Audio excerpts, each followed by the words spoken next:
सो hi everyone, मैं हूं चंद्र प्रकाश विश्वकर्मा। आप देख रहे हैं अपना पसंदीदा YouTube channel CP education classes. तो बच्चों, आज हम बात करने वाले हैं हिंदी के व्याकरण के एक बेहतरीन से टॉपिक के बारे में, जिसका नाम है अलंकार। देखो बेटा, हम अलंकार को आज डिस्कस करेंगे। और बेटा, अलंकार भी बोर्ड के बच्चों के लिए एक बहुत महत्वपूर्ण टॉपिक है, क्योंकि अलंकार से एक को कन्फर्म है कि एक या दो क्वेश्चन इससे आएंगे। इनको कन्फर्म 100%। तो आज हम अलंकार को डिस्कस करेंगे। आपको एक बेहतरीन और आसान भाषा में बताएंगे, और इसमें उदाहरण होंगे, डेफिनेशन होगा, बहुत सी सारी चीज़ों को आपको हम प्रोवाइड कराएंगे इसमें अच्छे ढंग से, बेहतरीन तरीके से। बस आप लोग हमारे साथ जुड़े रहें और यूपी बोर्ड की तैयारी ऐसे करते रहें, और अपने दोस्तों के साथ, अपने मित्रों को, अपने दोस्तों को हमारे चैनल को शेयर करें एंड सब्सक्राइब करें प्लीज़। तो आज हम बात करते हैं अलंकार के बारे में। इसके बारे में बात करेंगे। हमारा टॉपिक क्या रहेगा? अलंकार। पर हम जानते हैं अलंकार का मतलब क्या होता है, अलंकार का अर्थ क्या होता है। देखो बेटा, अलंकार का अर्थ होता है आभूषण। क्या होता है? आभूषण। अलंकार का मतलब होता है आभूषण। और अलंकार जो शब्द है, दो शब्दों से मिलकर बना है। किससे मिलकर बना? दो शब्दों से मिलकर बना है। अलंकार मिलकर बना है। देखो बेटा, जो अलंकार शब्द है दो शब्दों से मिलकर बना है। पहला शब्द क्या है? आलम। आलम प्लस कार। तो आलम का अर्थ होता है आभूषण। क्या होता है? आभूषण। ठीक बेटा, यानी कि अलंकार दो शब्दों से मिलकर बना है। आलम धनकार। आलम का अर्थ होता है आभूषण, कार का मतलब कार, ये जो होता है। तो बेटा, अब हम इसके डिफिनेशन के बारे में बात करें कि परिभाषा, अलंकार की परिभाषा क्या होगी। परिभाषा, अलंकार की परिभाषा क्या होगी? काव्य की शोभा, काव्य की शोभा में बढ़ाने वाले शब्दों को या तत्वों को, शब्दों को अलंकार कहते हैं। क्या कहते हैं बेटा? अलंकार कहते हैं। क्या कहते हैं? अलंकार कहते हैं। यानी कि काव्य की शोभा में वृद्धि करने वाले तत्व को अलंकार कहते हैं। ये डेफिनेशन भी लिख सकते हैं या ये लिख सकते हैं। काव्य की शोभा में बढ़ाने वाले शब्दों को अलंकार कहते हैं। यानी कि काव्य की शोभा में एक चमत्कार उत्पन्न करते हैं। यानी कि शब्द के द्वारा, इनके शब्द में प्लस अर्थ में बराबर, इनके शब्द और अर्थ में चमत्कार उत्पन्न होता है। चमत्कार उत्पन्न होता है। ठीक बेटा, इनके शब्द और अर्थ में, दोनों में, इसमें और इसमें चमत्कार उत्पन्न होता है। यानी कि दोनों में जब हम पढ़ते हैं अलंकार नहीं होगा, रक्षण नहीं होगा, समास नहीं होगा, तो चमत्कार थोड़ी उत्पन्न होगा। इसलिए ये वृद्धि करते हैं, तभी शोभा बढ़ाते हैं, तभी अच्छा लगता है पढ़ने में। अब जैसे कि दोहा रसों ठाकर हो, तो उसमें छंद नहीं होगा, रस नहीं होगा, तो मजा आएगा पढ़ने में। इसी तरह अलंकार भी एक चमत्कार के जैसे कार्य करते हैं। पहले आप लोग इतना लिख लें, तब हम इसके पार्ट के बारे में बात करेंगे, यानी इसके प्रकार के बारे में बात करेंगे। चलिए, होगा, मिटा लें। अलंकार बेटा बहुत मोस्ट इम्पोर्टेंट है। 10 नंबर जो आपका हिंदी का पेपर होगा, उसमें 10 नंबर का व्याकरण आएगा। तो आज हमारा अलंकार पढ़ा देंगे हम लोग आप लोगों को। फिर कल समास के बारे में बात करेंगे। आपके बोर्ड पेपर में अलंकार आएगा, समास आएगा, तत्सम तद्भव आएगा, परिपरिचय आएगा, वाक्य का स्वरूप आएगा, रक्षण आएगा। 5-6 टॉपिक हैं, वो 100% आपके बोर्ड एग्जाम में आएगा। आपके हिंदी के पेपर में 10 नंबर का व्याकरण आता है, 10 नंबर का आपके चैप्टर से आते हैं, जिसमें रचनाएं होती हैं, उनकी कौन रचना किसके द्वारा लिखी गई है, ये टॉपिक आते हैं। तो हम बात करेंगे अलंकार के भेद। अलंकार के 2 प्रकार होते हैं। अलंकार के, ऐसे लिखेंगे, अलंकार यहाँ पर अलंकार के 2 प्रकार होते हैं। एक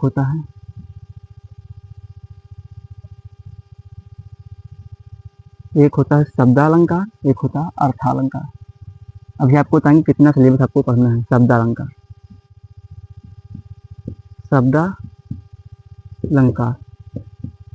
यानी कि शब्द के द्वारा चमत्कार उत्पन्न होता है।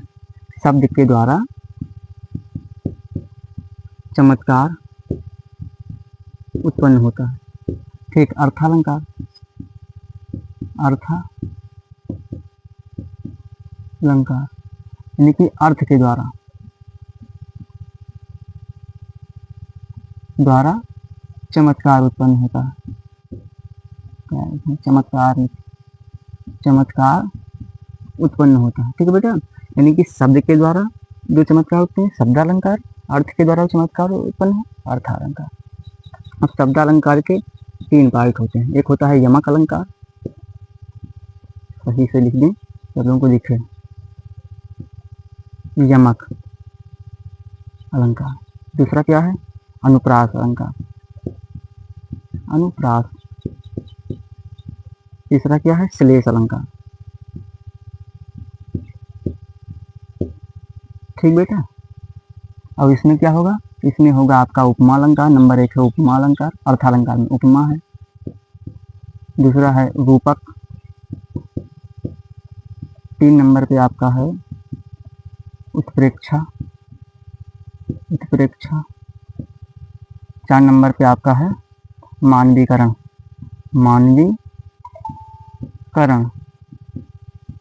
ठीक बेटा, इसके शब्दालंकार के 3 पार्ट होते हैं, यमक, अनुप्रास, श्लेष।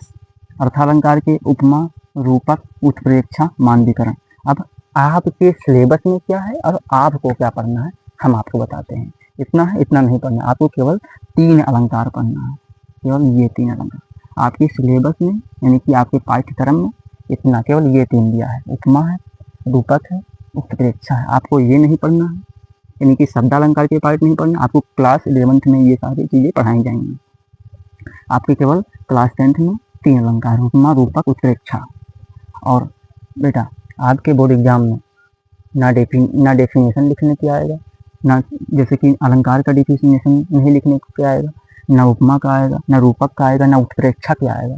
केवल आपके बोर्ड एग्जाम में जो MCQ प्रश्न होते हैं, यानी कि बहुविकल्पीय जो टाइप के क्वेश्चन होते हैं, उसमें केवल एक क्वेश्चन आएगा। उसमें आपको उदाहरण देगा, उसमें पूछिएगा बताइए इसमें कौन सा अलंकार है, तो उसमें आपको चूज करना पड़ेगा, यानी कि चुनना पड़ेगा। इसमें चुनना पड़ेगा कि कौन सा अलंकार है, तो उसमें आपको गोला भरना होता है, बहुविकल्पीय। तो इतना पहले लिख लें, तब आगे हम चलते हैं। चलिए हो गया, मिटा लें। हम बात करेंगे उपमा, रूपक, उत्प्रेक्षा यानी कि अर्थालंकार के बारे में। मानवीकरण भी नहीं आपके सिलेबस में, बहुत छोटा सिलेबस है हाई स्कूल का सिलेबस बहुत छोटा है।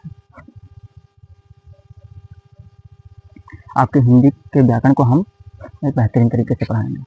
बस बेटा आप लोगों से हाथ जोड़ कर प्लीज़ रिक्वेस्ट करते हैं कि कृपया हमारे चैनल को शेयर एंड सब्सक्राइब करवाएं। प्लीज़ सपोर्ट करें हमारा, प्लीज़ बच्चे सपोर्ट करें हमारा।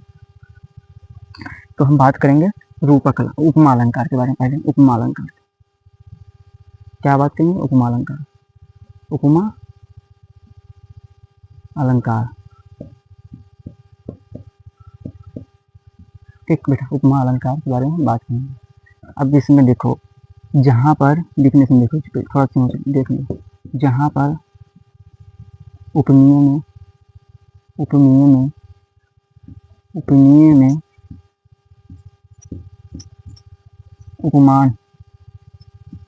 उपमान की समान, नहीं ये नहीं होगा। हाँ, उपमेय उपमान की समानता, उपमेय उपमान की समानता और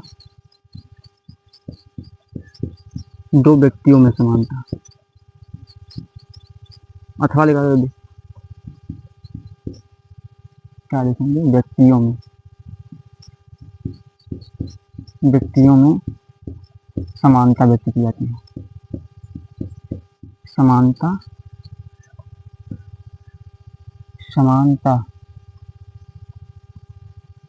व्यक्त की जाती है, समानता की जाए,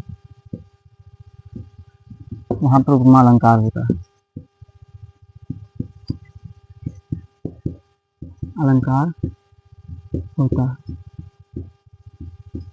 यानी कि जहाँ पर उपमेय में उपमान की समानता व्यक्त की जाए, वहाँ पर उपमा अलंकार होता है। यानी कि इसमें समानता, इसके ट्रिक पहचानने का ट्रिक देखो, डिफिनेशन नहीं आएगा, डिफिनेशन पर ध्यान मत दो, ट्रिक पर ध्यान दो बस। अलंकार क्यों आएगा ये थोड़ी पूछा जाएगा कि इसका डिफिनेशन बताइए, ये डिफिनेशन नहीं आएगा, केवल आएगा तो एग्जाम्पल आएंगे, ट्रिक। जैसे कि समानता व्यक्त की जाए,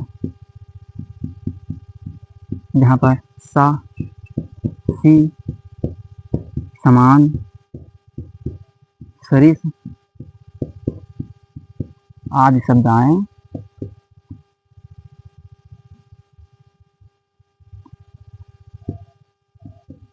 आदि शब्द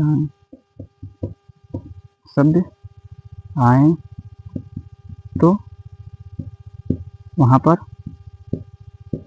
उपमा अलंकार होगा, उपमा अलंकार होगा। ठीक बेटा।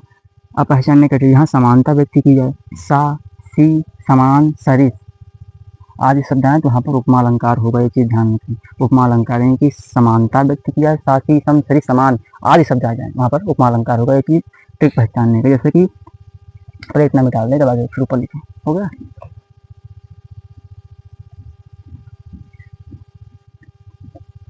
अब उपमा अलंकार के उदाहरण देखें, उपमा अलंकार के उदाहरण, उपमा अलंकार का उदाहरण। जैसे बेटा पीपर पात, पीपर पात सरिस मंडोला, देखो क्या क्या सरिस आ गया, सरिस मंडोला, मंडोला यानी कि पीपल के पत्ते के समान मंडोला, पीपर पात सरिस मंडोला कौन सा अलंकार है, क्या आ गया, सा सी सम सरिस समान आदि शब्द, आदिवाचक शब्द आ जाए, उपमा अलंकार।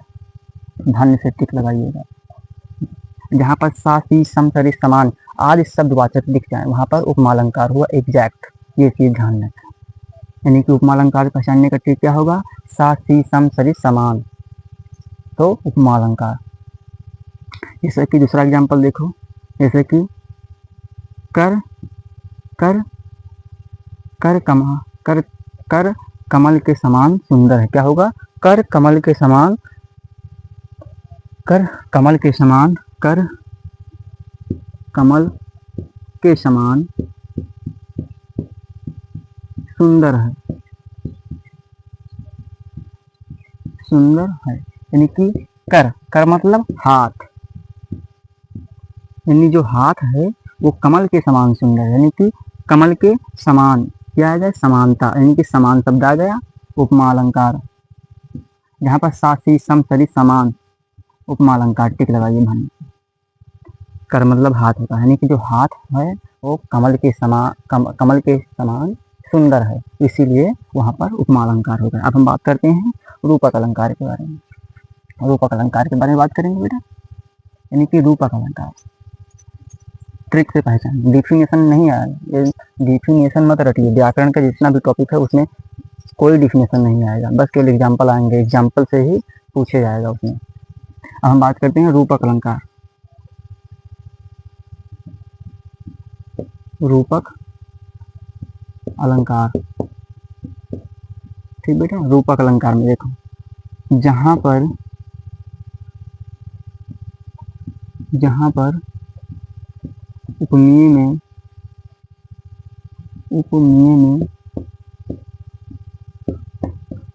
उपमान की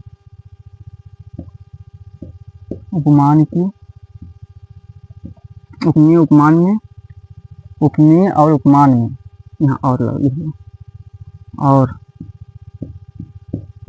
उपमान में भेद उत्पन्न किया जाए, भेद बताया जाए, भेद उत्पन्न किया जाए वहाँ पर रूपक अलंकार होता है। रूपक अलंकार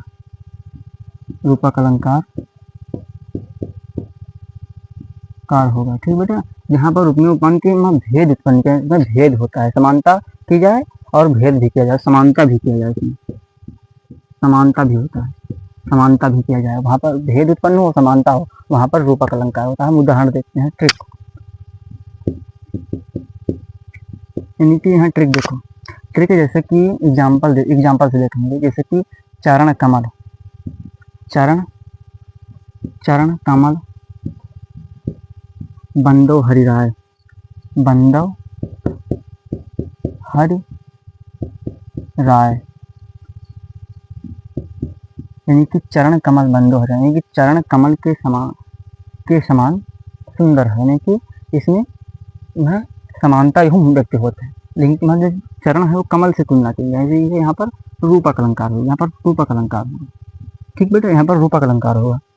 ऐसे उदाहरण देख लें हम, जैसे कि जहाँ उपमान निषेध रहित आभेद, यहाँ पर आभेद निषेध रहित आभेद होता है, आभेद होता है, निषेध रहित, यहाँ पर आभेद किया जाए। जैसे कि हम दूसरा एग्जाम्पल देखेंगे, उसमें पायो जी मैंने राम रतन धन पायो, यानी कि राम रतन, पायो जी मैंने राम रतन धन पायो, यानी कि राम रतन जैसा घूम, यानी कि यहाँ पर क्या होगा, रूपक अलंकार होगा। ठीक, बस नहीं केवल ट्रिक आएंगे, बस ऐसा एग्जाम्पल आएगा। ये एग्जाम्पल 2025 में आया है, 2026 में आया है, ये दोनों, इसलिए लिख लीजिए। अब हम बात करेंगे उत्प्रेक्षा अलंकार की। वहाँ निषेध रहित आभेद उत्पन्न होते, इसीलिए यहाँ पर रूपक अलंकार होते, ट्रिक जानिए। उपमा में सासी संसरी समान था, इसमें निषेध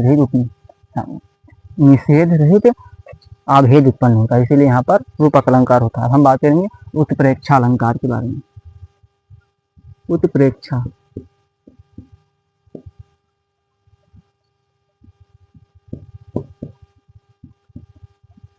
ठीक बेटा, उत्प्रेक्षा अलंकार किसे कहते हैं? उत्प्रेक्षा अलंकार में जो बेटा है, क्या टॉपिक है? उत्प्रेक्षा अलंकार। उत्प्रेक्षा में उपमान की संभावना की जाए। हाँ, इसमें क्या है, उपमेय में उपमान की संभावना व्यक्त की जाए, यानी कि संभावना व्यक्त की जाए, वहां पर उत्प्रेक्षा अलंकार होता है। अब पहचानने का ट्रिक देखो, ट्रिक, मन मानो जन जानो आदि शब्द आए, मनो आ जाए, कोई भी आ जाए, आदि शब्द आए, वहां पर उत्प्रेक्षा अलंकार। कैसा अलंकार होगा? उत्प्रेक्षा अलंकार होगा। ठीक बेटा, यानी कि मन मानो जन जानो आदि वाचक शब्द आए, वहां पर उत्प्रेक्षा अलंकार होता है। जैसे कि उदाहरण के बारे में बात करेंगे, उदाहरण क्या होगा, जैसे कि सोहत ओढ़े पीठ पर, श्याम सलोने घात, मनोह नीलमल शैल पर आपित पर्यो प्रभात। यहाँ पर क्या है, मनोह नीलमल शैल पर आपित पर्यो प्रभात, यानी कि मनो आएगा, तो यहाँ पर मनो शब्द आया, वहां पर क्या होगा, उत्प्रेक्षा अलंकार होगा। और हम फिर से बात करेंगे, और कोई जहाँ मन मानो जन जानो, तो अब बेटा ये मनो शब्द आ जाए, जानो मानो कोई भी शब्द आ जाए, वहां पर उत्प्रेक्षा अलंकार होता है। तो बेटा हम अपनी क्लास को यहीं पर एंड करते हैं, मिलते हैं अगली क्लास में, तब तक के लिए bye bye, take care, thank you so much. बेटा आप लोगों से एक रिक्वेस्ट है कि कृपया एक कमेंट जरूर करिएगा कि आपको क्लास कैसी लगी, और अपने दोस्तों के साथ शेयर करें और सब्सक्राइब करें प्लीज़, यही मेरा रिक्वेस्ट है आप लोगों से।